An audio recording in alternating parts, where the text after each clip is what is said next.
Hello मेरे प्यारे बच्चों, कैसे हैं आप। और इस लॉकडाउन में रह करके लॉकडाउन का पालन कर रहे हैं, घर में रह रहे हैं। निश्चय ही जो वीडियो आपको भेजी जा रही है उन वीडियो का पूरे मन के साथ आप उनको देख रहे होंगे और अच्छे से आप अपनी तैयारी कर रहे होंगे। तो आइए, आज आपका संस्कृत हिंदी क्लासेस में स्वागत है। मैं D Lal, lecturer, JRV inter college Rath, Hamirpur, Uttar Pradesh से। आज आपको ये क्लास 12th हिंदी खंडखा संस्कृत दिग्दर्शिका पुस्तक का नाम है। और संस्कृत दिग्दर्शिका में हम आपको पाठ 4 ऋतु वर्णनम, इसके पहले की पीडीएफ में हम आपको ऋतु वर्णनम में जो वर्षा ऋतु, हेमंत ऋतु और बसंत ऋतु का वर्णन कैसे किया गया है, महर्षि वाल्मीकि जी के द्वारा रामायण महाकाव्य से महर्षि वाल्मीकि द्वारा जो लिखी गई रामायण है, उस रामायण से का कुछ अंश यहाँ पर दिए गए थे ऋतुवर्णनम का। तो ऋतुवर्णनम के नाम से उस ऋतुवर्णनम के बारे में आपको पाठ का जितने भी श्लोक दिए गए थे उसके अनुवाद, संदर्भ से व्याख्या और कुछ व्याकरणात्मक टिप्पणी संक्षेप में शब्दार्थ भी आपको बताए हैं। और आज हम आपको ऋतुवर्णनम पाठ पर आधारित कैसे प्रश्न आपके पेपर में, आपके प्रश्न पत्र में आएंगे, आपकी परीक्षा के लिए बहुत ही उपयोगी, बहुत इम्पॉर्टेंट आज की ये वीडियो है। और इसको बहुत ही मन लगा करके ध्यान से आपको हमारे साथ जुड़ना है और निश्चय ही आप चैलेंज कर देंगे कि इस पाठ पर आधारित कोई भी प्रश्न आपसे पूछा जाए आप बता सकते हैं। तो आज आपको हम पाठ पर आधारित प्रश्न इस पर बताएंगे कैसे वो प्रश्न पूछे जाते हैं। और ये आपको 4 नंबर के प्रश्न होंगे, 2 प्रश्न पूछे जाएंगे और 2 प्रश्न, वो प्रत्येक प्रश्न 2 नंबर का होता है। बहुत संक्षेप में, बहुत थोड़ा थोड़ा सा लिखना होता है। देखिए कैसे आप इसको रटना नहीं है, ये ध्यान देना है कि उसका हिंदी में अनुवाद करें और उसके भावार्थ को, अर्थ को समझें और समझ करके तुरंत आप उसका उत्तर दे सकेंगे। तो आइए चलते हैं ऋतु वर्णनम में पाठ पर आधारित प्रश्नोत्तर, इसका हम आप लोग अध्ययन करेंगे। तो जुड़िए हमारे साथ और पूरे मन के साथ, हर्षोल्लास के साथ, हंसी खुशी के साथ, बिल्कुल निराशा नहीं होनी चाहिए। जानते हैं, जब हंसी खुशी के साथ, प्रसन्नता के साथ पूरे मन से हम जुड़ते हैं ना, तो विद्या जो भी आप पढ़ेंगे वो आपको याद हो जाता है। और यदि आप बहुत ही निराश, उदास, हताश मन से, आप अपने अनसाए हुए मन से अगर आप पढ़ने का प्रयास करेंगे तो कतई आपको ये वीडियो, ये पाठ आपको समझ में नहीं आएंगे। इसलिए आपके अंदर जुनून होना चाहिए कि हमें ये पढ़ना है। तो पढ़ना है, किस लिए पढ़ना है? आपको अपना भविष्य बनाने के लिए। समझ रहे हैं कि नहीं? निश्चय ही आपकी ये मेहनत रंग लाएगी और बिना मेहनत के कुछ मिलने वाला नहीं है। चलिए, तो आइए शुरू करते हैं। ये अभ्यासार्थ कुछ आपको प्रश्न दिए गए हैं, ये पाठ पर आधारित है।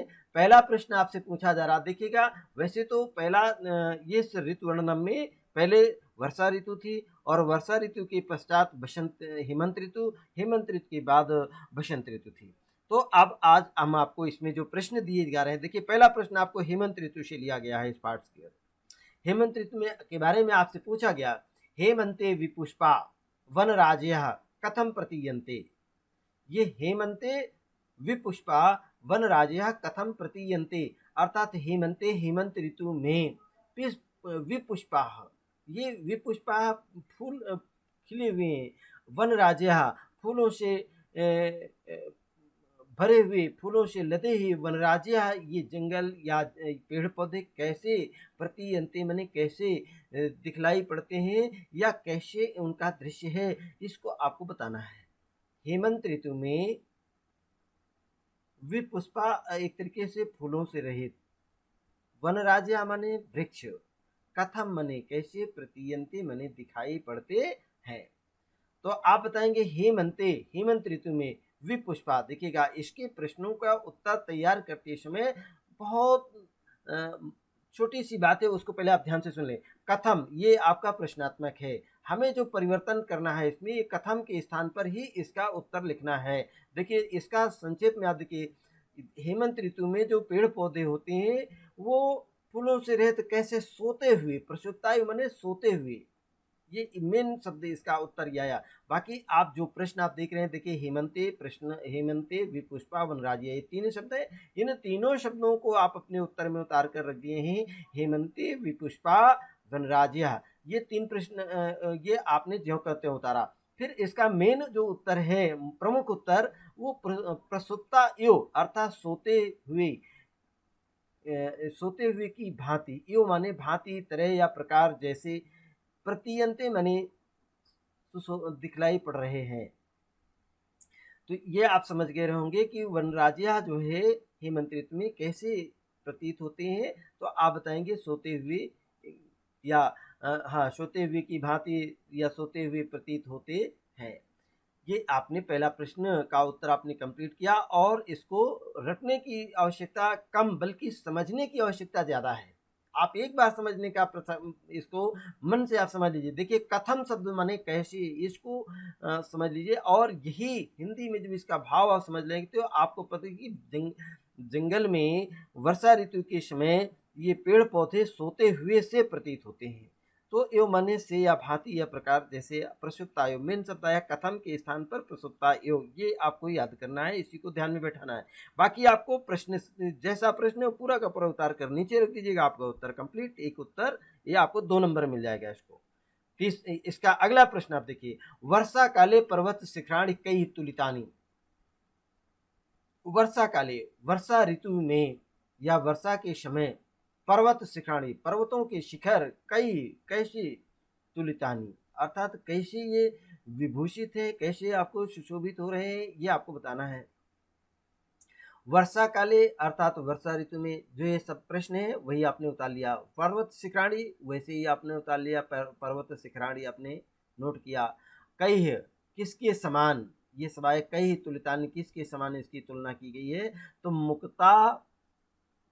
मुक्ता फल आपैहि विभूषिता सह तुलितानी। मुक्ता, देखिए मुक्ता माने क्या होता है, मोती, फलापैहि अर्थात फल, मुक्ता फल अर्थात जो फेना एक तरीके से होता है, और आपैहि माने होता है जल से, विभूषित माने सुशोभित, सह माने साथ में, तुलितानी इनसे तुलना की गई मोतियों के से। पर्वत के शिखरों पर वर्षा काल के समय नन्ही नन्ही बूंदें, या उन पर जो वर्षा का जल नीचे की जब झरने के रूप में झरता है, तो ऐसा मालूम पड़ता है कि मोतियों के से वो फेने के समान, वो मुक्ता फल आपई है अर्थात मोतियों से भरे हुए, आपा माने वो जल से सुशोभित हो रहे हैं, उससे इसकी तुलना की गई है, मोतियों से भरे हुए। तो यहाँ पर मुक्ता फलापई है, विभूषित है, ये आपको स्पष्ट किया गया। तो ये दूसरे प्रश्न का उत्तर आप समझ गए होंगे। आइए इसी के साथ अब आप तीसरा प्रश्न देखिएगा। तीसरा प्रश्न आपसे पूछा जाता है, वसंत काले वृक्षाः कीदृशाः भवन्ति। वसंत ऋतु के समय वृक्षाः, ये पेड़ पौधे, कीदृशाः कैसे, भवन्ति माने कैसे होते हैं। इसका उत्तर आप समझ लीजिएगा। वसंत काले, वर्षा ऋतु के समय में, ये वसंत काले शब्द आपने अपने उत्तर में लिखा, वसंत काले, वृक्षा आपने वैसे उतार लिया, और कीदृशाः के स्थान पे लिख देंगे पुष्प युक्ता और फल युक्ता। आप या इसको आप दोनों को एक साथ मिला कर सकते हैं, फल पुष्प युक्ता चा, या फल पुष्प युक्ता भवंती। तो आप यहाँ पर किसी प्रकार से एक दो शब्द आप याद रखें कि वसंत ऋतु में, वसंत ऋतु के समय वृक्ष फल और फूलों से युक्त होते हैं। किससे युक्त होते हैं, फल और फूलों से युक्त होते हैं। फल युक्ता, पुष्प युक्ता माने फूलों से युक्त, और फल चा माने और फल युक्ता, फलों से युक्त होते हैं। तो ये कीदृशा का मुख्य, इसका कीदृशा माने कैसे, तो मुख्य शब्द आपको जो उत्तर आया वो पुष्प फल युक्ता चा, दोनों को एक साथ मिला करके लिख सकते हैं या अलग अलग लिख सकते हैं। पुष्प युक्ता और फल युक्ता चा भवंती, ये शब्द मेल हुआ। तो ये उत्तर आपको, तीसरे प्रश्न का उत्तर आपने कैसे बनाया है ये समझ लें, इसको आपने समझ लिया होगा। अब आइए, आपको चौथा प्रश्न आपसे पूछा जा रहा है, इसी पाठ पर आधारित है। चौथा प्रश्न है आपसे, कनक द्रुमाः गाम पुष्पैः कदा अवाकिरन्ति। ये कनक द्रुमाह, कनक माने सॉरी गलत आपको उच्चारण किया गया, कानन द्रुमाह, कानन, कानन माने अरण्य, कानन विपिन वन जंगल, ये जंगलों में वृक्ष, जंगली वृक्ष जैसे जंगल में होते हैं। गाम माने पृथ्वी पर, पुष्पई माने फूलों को, कदा माने कब, अवाकिरंती माने बिखेरते हैं या फूलों को कब जमीन पर गिराते हैं। ये जंगल में जो खड़े हुए जंगली वृक्ष हैं, ये पृथ्वी पर फूलों को, कदा माने कब, पृथ्वी पर अवाकिरंती माने फूलों को कब गिराते हैं।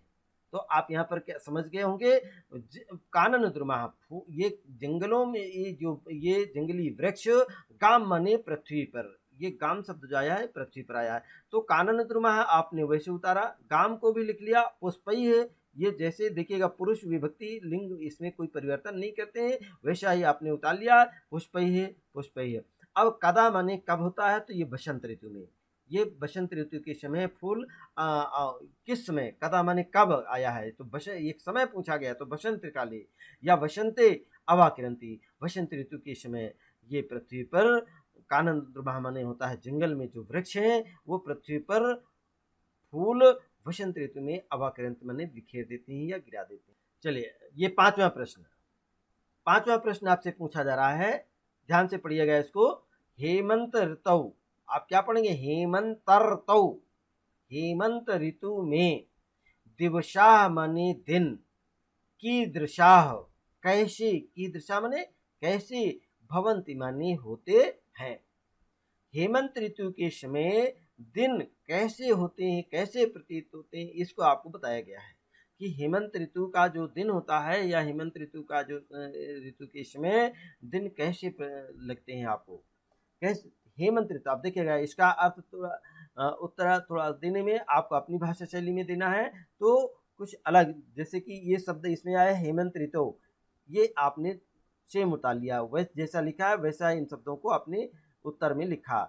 और कीदृशा माने होता है अत्यंत सुख संचारा, अत्यंत सुख संचारा, सुभग आदित्या छाया सलिल दुर्भगा चा भवंती। मतलब हेमंत ऋतु के समय दिन जो होते हैं वो अत्यंत ही सुख संचारा, अर्थात आदित्य, आदित्य माने सूरज होता है, आदित्य माने क्या होता है, सूरज, सूर्य जब तेज निकलता है तो अत्यंत ही आपके लिए सुखकर होता है।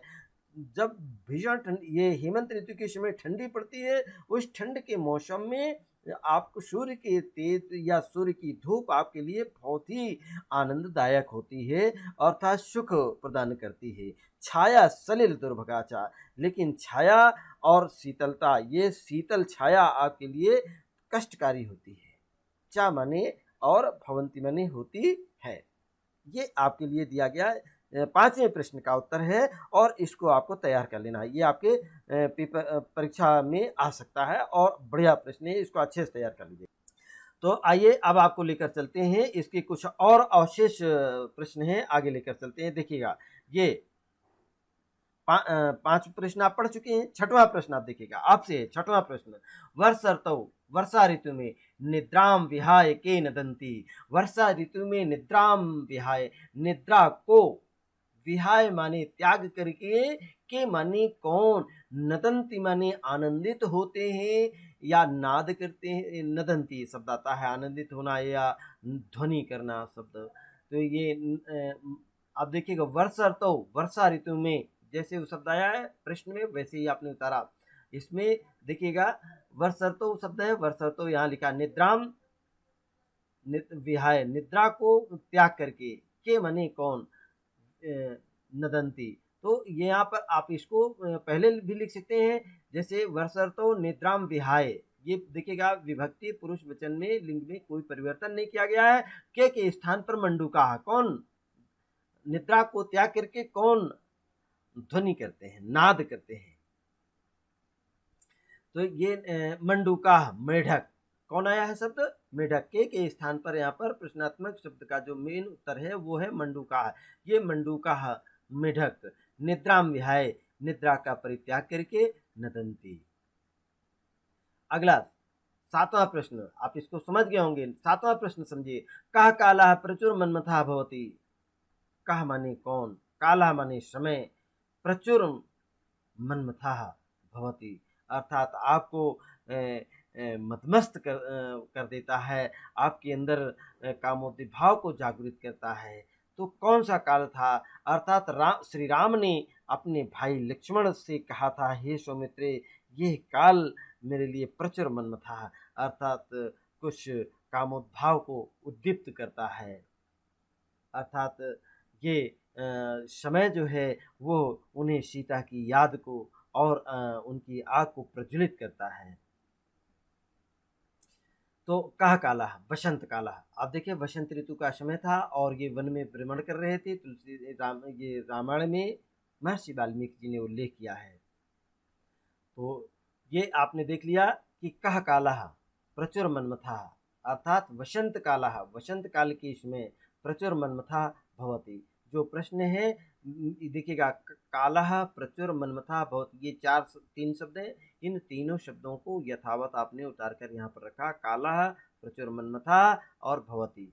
इसमें कहीं लिंग पुरुष वचन में कहीं परिवर्तन आपने नहीं किया है और कह के स्थान पर बसंता लिख दिया है। जैसे यहाँ पर प्रथमा विभक्ति वो कह शब्द जो आया है ये शब्द रूप के अंतर्गत आता है। कहा कऊ कम कऊ के कान का केन काभ्याम कई कस्मै काभ्याम किव्या कस्मात काभ्याम किव्या कस्य कयो केशाम कस्मिन कयो केशु। तो ये कस्य कह शब्द जो आया है, इस कह का वसंतः देखिएगा पुरलिंग का है, तो पुरलिंग का ये इसमें वसंतः कह दिया गया है। इसका दो विसर्ग बिंदी लगा करके विसर्ग यहाँ पर विसर्ग यहाँ लगाया आपने, ठीक है। सातवां के बाद ये आठवां प्रश्न आपसे पूछा जा रहा है, ध्यान से सुने। हेमंते वृक्षाः लताः च प्रसुप्ता एव कथम प्रतीयन्ते। हेमंत ऋतु में वृक्ष और लताएं, चा मने और लताः मने लताएं, ये प्रसुप्ता एव मने सोते हुए से, कथम मने कब, कैसे, प्रतीयन्ते कैसे प्रतीत होते हैं।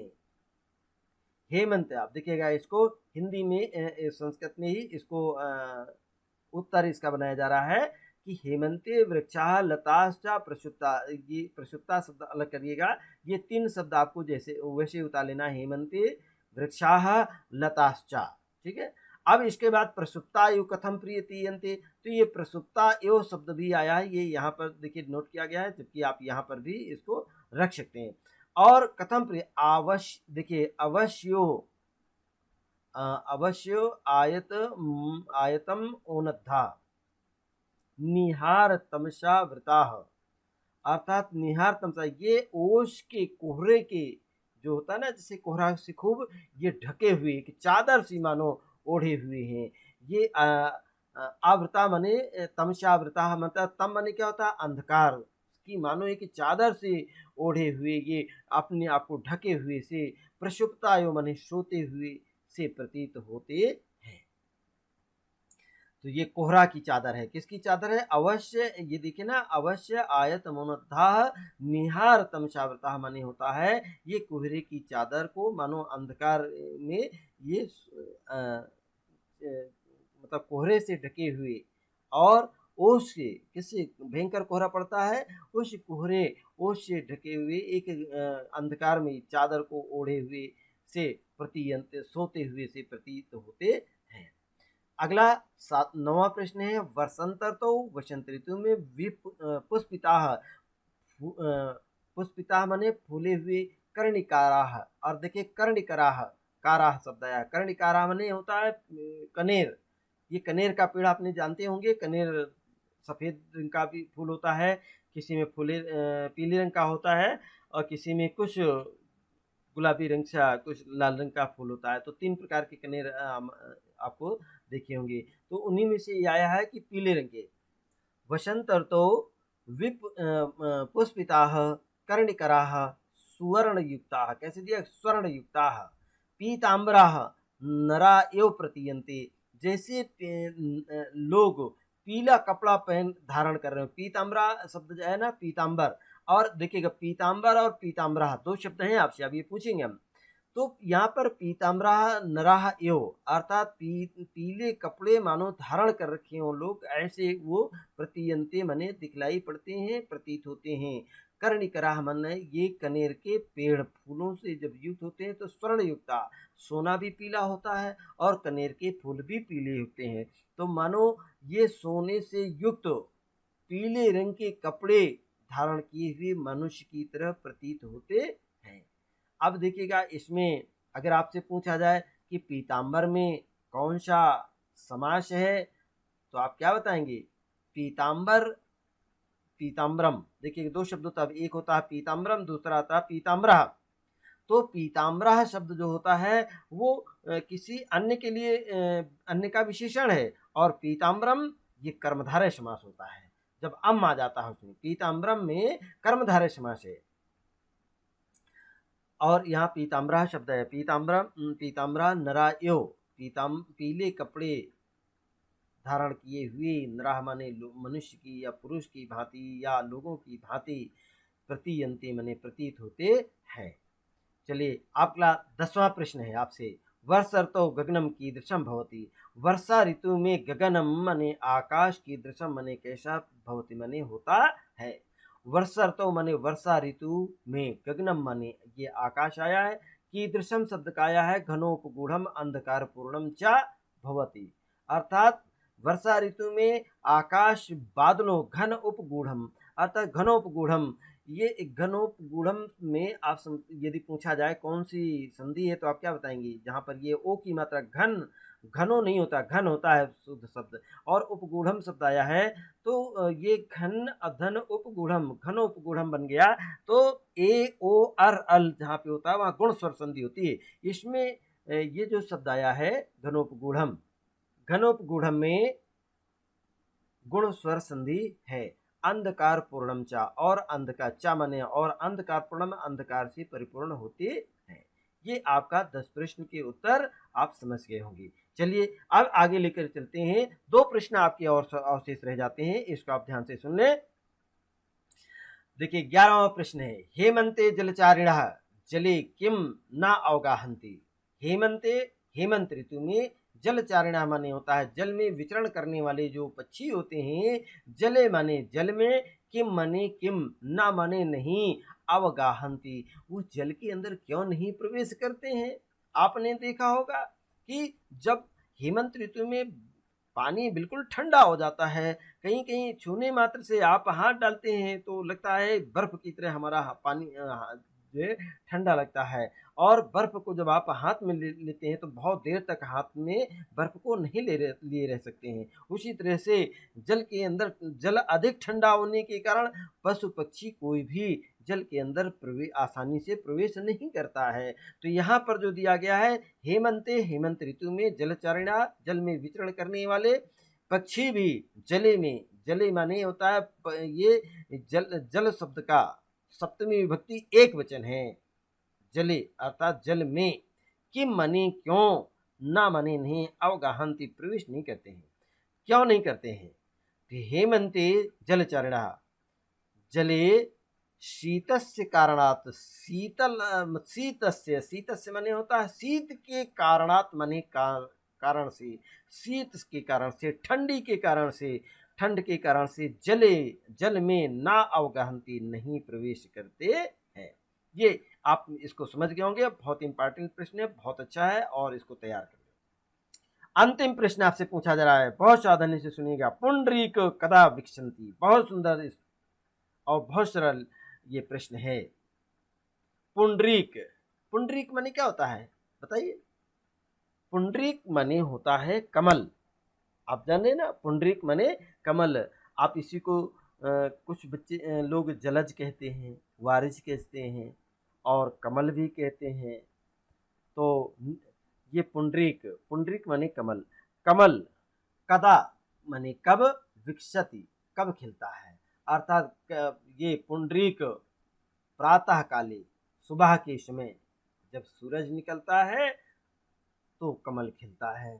और सूर्य निकलने में जिस समय सूरज निकलता है तो पुंडरीक, पुंडरीक प्रातः काले विकसति माने खिलता है, प्रातः काल के समय। कदा माने कब शब्द आया है, तो प्रातः काले। तो ये सुबह के समय ही आपका कमल खिलता है। और इस प्रकार से कदा माने कब, विकसति शब्द देखिए, इनमें व्याकरण जब आपको पढ़ाएंगे हम तो व्याकरण में इसको बताएंगे कि कैसे आप पहचानेंगे कि इसमें कौन सी विभक्ति है, कौन सा प्रत्यय है, कौन सा समास है और कौन सा लिंग पुरुष वचन, की हम आपको व्याकरण क्वेश्चन में लेकर चलेंगे। अभी आज की वीडियो में सिर्फ आपने ये जाना है कि आपके प्रश्न पत्र में पाठ पर आधारित कैसे कैसे प्रश्न पूछे जाते हैं। उन प्रश्नों का देखिए, संस्कृत में ही ये प्रश्न पूछे जाएंगे और संस्कृत में ही इसका उत्तर भी देना होता है। तो आपने जान लिया कि किस प्रकार के प्रश्न पूछे जाते हैं और कैसे उनका उत्तर हम देते हैं। बहुत आसान है और पूरा वीडियो ये मन लगा करके देखिएगा और जरूर इसको वीडियो को देखिए। जहां कहीं आपको कठिनाई नजर आती है, असावधानी, असुविधा महसूस होती है, तो कमेंट बॉक्स में ज़रूर आप नोट करें, उसका पुनः हम समाधान करेंगे और फिर से आपको वही बताएंगे। इसलिए जो भी कमियां नज़र आ रही हैं, कहीं असुविधा होती है, तो आप हमें कमेंट बॉक्स में ज़रूर नोट करें और हम उसको बताएंगे। ठीक है, इसी के साथ ही हमारा आज का वीडियो ये समाप्त होता है। और ध्यान रखें, कल आपको इसके अगला पार्ट, आप समझ रहे होंगे अगला पार्ट कौन सा है, उसको आप तैयार करके आएंगे। अर्थात इसके बाद जो उलूक ये जातक कथा है, उलूक जातकम, नृत्य जातकम, इनका ये पाठ हम आपको पढ़ाएंगे और आप इसको पढ़ करके आएंगे। और इस पाठ की हम संदर्भ सहित व्याख्या भी करेंगे और इससे व्याकरणात्मक टिप्पणी भी आपको बताएंगे। समझ गए होंगे, तो आप इसको मन लगा के तैयार करके गए। और ये जो पीडीएफ आपको पढ़ाएगी, इसको आप बार बार देखिए, इनके प्रश्नों उत्तरों को आप अपने नोट्स में लिख लीजिए।